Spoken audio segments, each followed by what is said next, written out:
O, hindi to corned beef. Hulaan nyo. So, magluluto nga tayo ngayon ng ampalaya gamit to. So, sa pagluluto ng ampalaya, kailangan tanggalin yung gitna.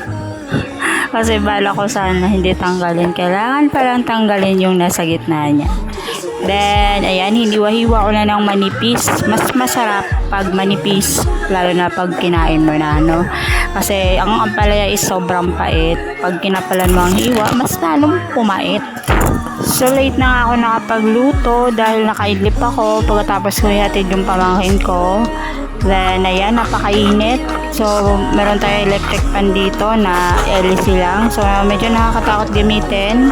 Dahil, ayan, si Lucas malikot, baka mahagip. Kaya habang nagluluto ako is palingon-lingon ako at baka mapunta dito si Lucas, mahagip niyan. Si Lucas ay may bagong kalaro dito sa bahay. Ayan o, alam mo ha.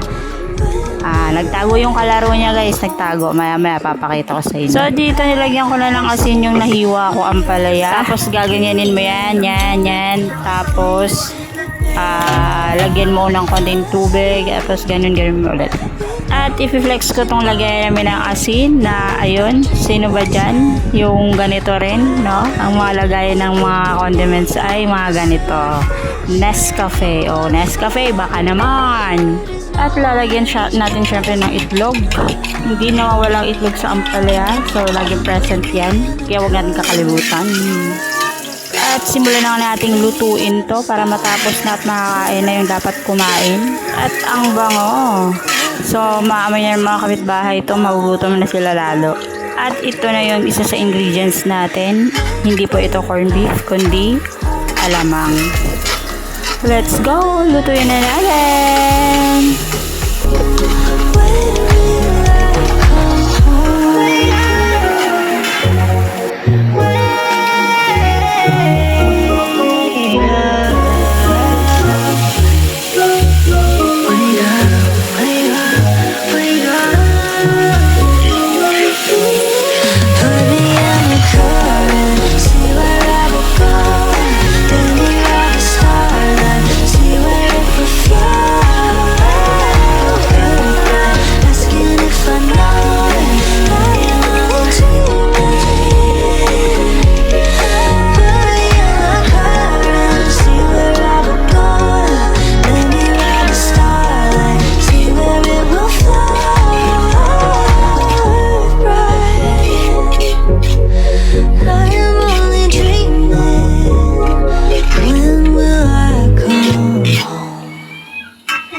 At luto na ang ating masarap na ampalaya. Siyempre masarap yan. Ako nagluto eh. Kahit hindi masarap, masarap yan. So maya din ay i-serve na natin yung pinaka natin na pinaka customer, no, pag serve na natin, which is yung ating mother, no. Ihati na natin to sa kanya dun sa tindahan. So marapat na siyang kumain dahil anong oras na.